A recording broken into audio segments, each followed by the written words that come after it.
Ngayon mga kabayan, no, papasyal ko kayo dito sa mga building mga kabayan. No. Ito po yung mga bahay dito na iba siya sa Nook City. Ito mga kabayan, mga modern na ito yung mga bahay dito. Tara, samahan nyo ako. Hello po mga kabayan. So napapansin nyo sa likod natin mga kabayan, ang gaganda ng mga bahay. No? Tapos halos na mga bahay dito ay mga concrete na siya mga kabayan. No? Wala ka na makikita na yung maliliit lang mga bungalow type. Dito mga kabayan ay halos yung mga bahay dito ay nasa 5th floor. At ito po yung lugar dito mga kabayan na kung saan ay medyo may kamahalan yung bahay dito. Dahil nga pag ganito mga apartment type mga kabayan, medyo mahal-mahal. So ngayon ipapakita ko sa inyo dahil first time ko nga i-vlog to itong area na ito mga kabayan, kasi madalas ako sa city. Ito kasi mga kabayan, no, medyo malayo na ito sa city. Babiyahe ka bata na mga 10 minutes mga kabayan kung sasakyan. So ito na yung end dito na area. Sa likod nito wala na pong kalsada. Tara mga kabayan, samahan nyo ako. Ipapakita ko yung view dito. Tara mga kabayan, samahan nyo ako. Mag-ikot-ikot tayo dito. So yung oras natin ay alas 7 na ng gabi. Pero grabe, sobrang liwanag pa rin. Yung sikat ng araw natin ay hindi na talaga lumulubog. So baka siguro sa mga next month mga kabayan, no, unti-unti na pong itong lulubog. Medyo may kadiliman na sa mga gabi. Ito po mga kabayan yung mga bahay dito. Kung napapansin nyo, walang katatao sa labas nila. Oh. Kahit sa terrace, maganda naman yung panahon ngayon kasi may init siya. Siguro ay nasa 7 degrees or 8 degrees yung lamig. May kalamigan naman pero hindi naman sobrang lamig. Para sa akin katamtaman at perfect yung ganitong weather. Yung aabot sa 8 degrees yung lamig. Tingnan nyo mga kabayan, yung mga bahay dito ay talagang gawa na sa concrete. May mga kahoy naman ito pero sa loob lang ng bahay. Pero yung mga pundasyon nito mga kabayan at yung mga division nito ay kadalasan talaga nito mga kabayan ay mga concrete na siya. Ito po mga kabayan, oh, tingnan nyo, ito ay medyo nasa 3 palapag lang ata to. At may mga kahoy naman na ginamit dito pero sa mga hagdan, at yung labas niya kahoy din, pero kadalasan talaga dito ay mga concrete na yung gamit. So ikot lang tayo dito mga kabayan. Meron din dito mga tumutubong damo din mga kabayan, oh. At sa itaas natin talagang bundok na siya na mabato. Medyo mahirap dito mga kabayan kapag panahon ng winter. Kapag ganito kasi ng mga area medyo matataas, nahihirapan yung mga sasakyan, lalo na pag yung sasakyan yung maliit mga kabayan at walang front wheel. Hindi gaano dito ginagamit pagka winter kasi madulas mga kabayan pag walang lakas. So ito po mga kabayan, sa punta po tayo dito, paibaba po tayo. Walang katao-tao dito sa mga labas nila. Oh. Halos talaga ng mga tao dito pag nasa loob na ng bahay mga kabayan, bihira lang sila tumatambay sa labas. Tingnan nyo mga kabayan yung bundok na yan, oh. Napakataas. Kapag panahon mga kabayan ng winter dito ay nababalutan yan ng mga snow. Ngayon kasi mga kabayan, no, ay nagtunaw na yung mga snow dahil pag tuloy-tuloy kasi yung init dito ay matutunaw din siya. Ito naman ay kulay pula dito, mga bahay. So yung mga bahay pala dito mga kabayan, mayroon siyang kulay dahil nga mayroon itong coding mga kabayan, no, kung ano ang ibig sabihin. Kadalasan mga kabayan, no, yung halimbawa yung blue ay isa siyang factory or fish factory or market, yung pula, tapos yung yellow hospital. So mayroon pong mga coding dito. Ito po yung madadaanan natin dito, ay pababa lang siya mga kabayan.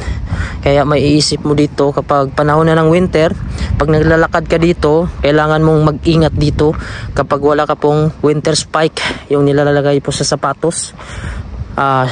Winter shoe spike mga kabayan, yung nilalagay sa sapatos na mayroong tusok-tusok para kakapit siya. Kasi mahirap pag madulas ka dito ay mabagok ka mga kabayan. Marami nang nadisgrasya dito. Dahil yung snow pag tumigas yan mga kabayan, mag-yellow, napakadulas, lalo na pag magtubig. Naisip mo na kaya maglakad mga kabayan, kung yung bahay mo nandun sa itaas, yung yellow na yan, sa pinakatuktok. Tapos dito ka maglalakad mga kabayan, no? Kasi ginawa talaga yung hagdan, ibig sabihin, daanan yan papunta dun sa itaas. Hindi ko lang alam kung mayroon pa yung makadaan na sasakyan dun. Kasi yung likod na yun mga kabayan, no? Talagang mabato na. At dito, napakababa na dito mga kabayan. Medyo malayo na ito sa city kasi yung city mga kabayan, nandun yung city, ayun pa. So talagang paikot pa mga kabayan kapag magbiyahe ka papunta ng city. Pero may mga bus stop naman dito. Ayun po yung green na yan, yan po yung bus stop. Napakaganda ng weather ngayon mga kabayan. Pagka hindi malakas yung hangin at tapos ganito yung init, napakasarap lumabas. Ito po mayroon ding tumutubo dito na mga bulak.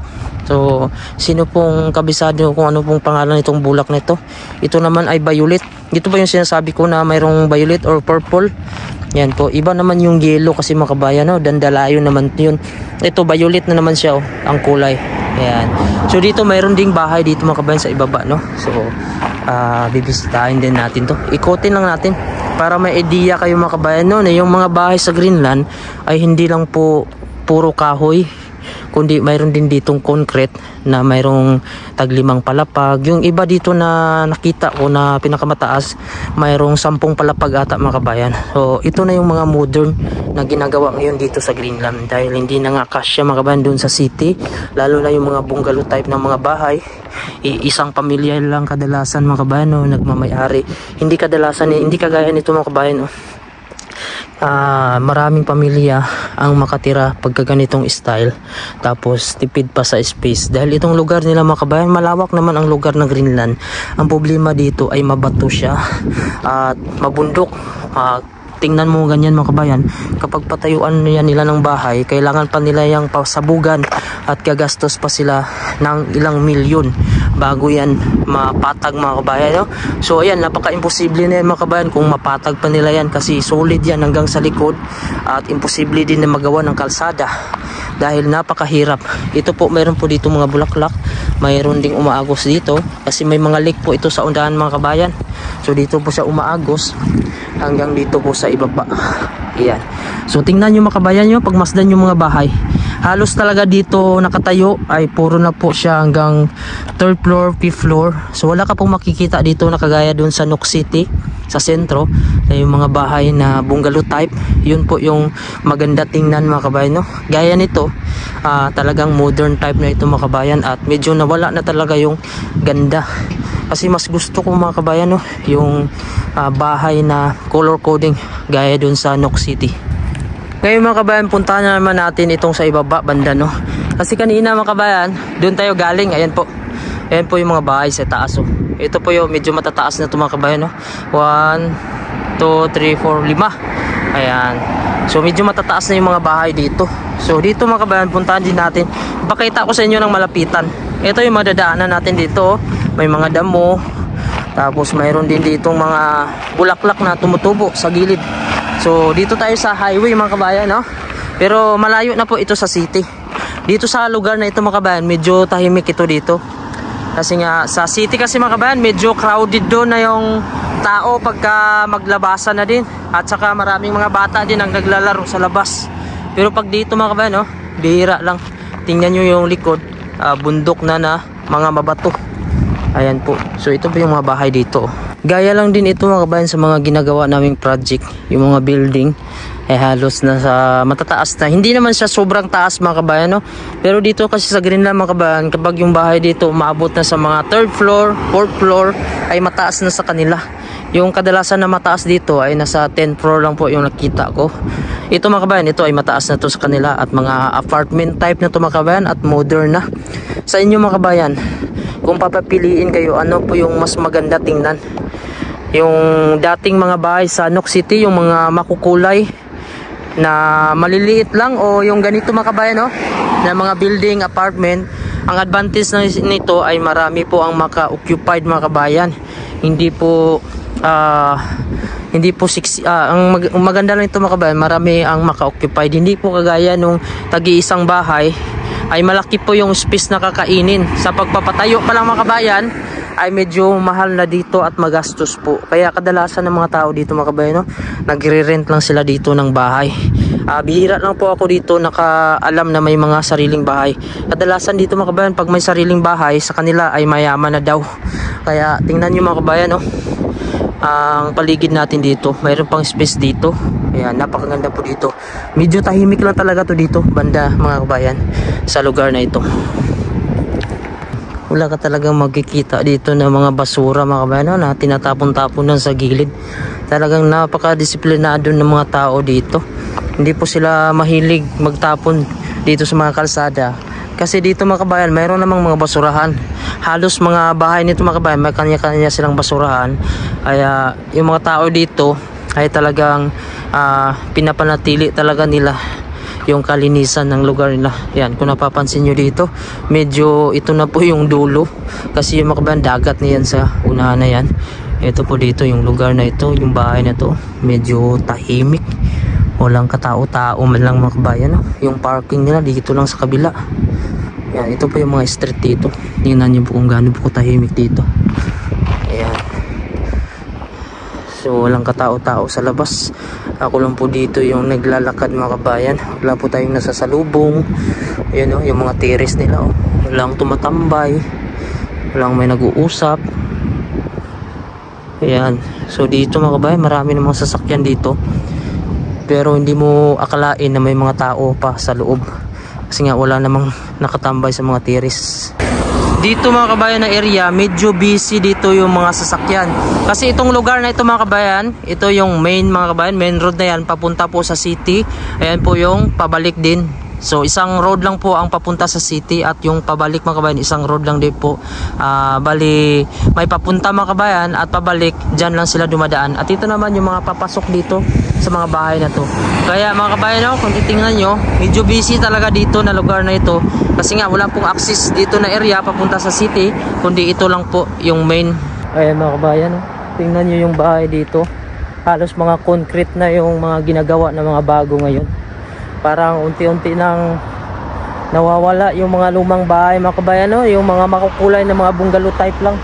Yung mga pinapalit nila ngayon mga kabayan, ito na, mga modern type. Kung napapansin nyo, hanggang dun. So parang wala ka na makita dito na yung mga bungalow type na makukulay. Yung mga matulis yung bubong. Kasi halos mga kabayan, no? Napapansin nyo yung mga bahay. Kanina pa tayo naglalakad mga kabayan, no? Pero hindi pa rin tayo pinapawisan. Kasi yung temperature kasi dito mga kabayan, para siyang spring lang sa ibang lugar. Dito kasi yung summer ay malamig pa rin.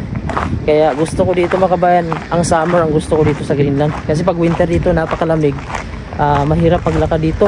Medyo masakit sa katawan yung lamig. Lalo na pagka malakas yung hangin, medyo mahirap mga kabayan. At napakadulas ng kalsada. Hindi gaya nito, napaka-relax lang. Kahit maglakad ka ng buong 24 hours dito mga kabayan, kung kaya mo. Mayroon pong mga tourist dito mga kabayan, no? Nag-hiking. Kasi po sa likod yan mga kabayan, no?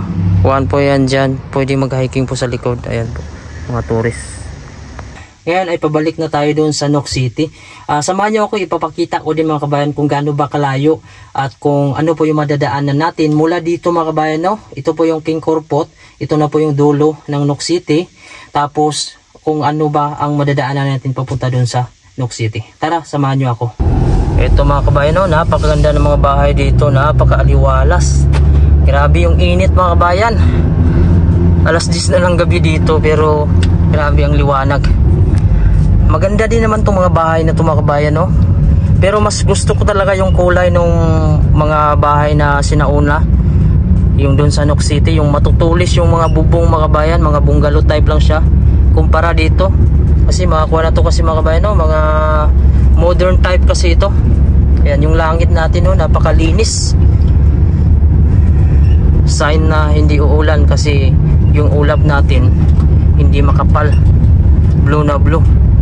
Ayan, dito po tayo dadaan mga kabayan. Actually may mga bahay pa dun sa dulo. So medyo malayo-layo na yung mga kabayan. So dito na lang tayo banda. Ayan. So dito may kinoconstruct pa dito sa gilid. Alam nyo dito pag summer mga kabayan, yung mga tao dito talagang busy talaga sila dito sa paggawa ng mga mga kanal. So inuhukay nila. Mayroon kasi silang mga binabaon dyan kadalasan mga kabayan. Nakuha lang dito sa construction. Nagbabaon sila ng mga tubo ng tubig kadalasan yan. At saka mga linya ng kuryente. Kasi pag winter mga kabayan, medyo mahirap na dito yung paghukay. Ito po yung international dyan sa itaas yung daanan. Pero dito tayo dadaan sa kabila. Ayan po mga kabayan, no? Ayan yung may sign na parang mga kabayan, no? Metal sa itaas. Yan po yung mga ilaw po yan mga kabayan. Sign kasi mga kabayan na makikita. Pag bugs kasi hindi makita. Ayan po may kabayo po naglalakad dito. Ayan, nag-rent sila. Ayan po yung metal na yung mga kabayan na tuwid na yan. Yan po yung sign na pag sa winter kasi mga kabayan makulimlim dito. Tapos pag hindi makita, yan po yung vision na dyan po lalanding yung eroplano Sa kabila, mayroon naman yung mga kabayan kasi depende kung saan po yung hangin. Direction kasi ng hangin, doon sila po posisyon. Minsan kasi nasa ibang direksyon, kaya doon naman sa kabila, kabilaan po yan. Ito po yung malalaking bato dito. Medyo mainit-init mga kabayan, pagka tuloy-tuloy yung araw, maiipon siya. Dito sa sasakyan, uusbong din yung init. Tingnan nyo yung bato, oh. Napakalinis pagka masikatan ng araw. Tirik na tirik. Maluwag pa actually dito yung Nox City. Ang problema lang dito, mahirap gumawa ng mga bahay kasi huhukayin talaga mga kabayan yung mga mabato. Minsan pinapasabugan pa nila ng mga ano ba yan, dinameta.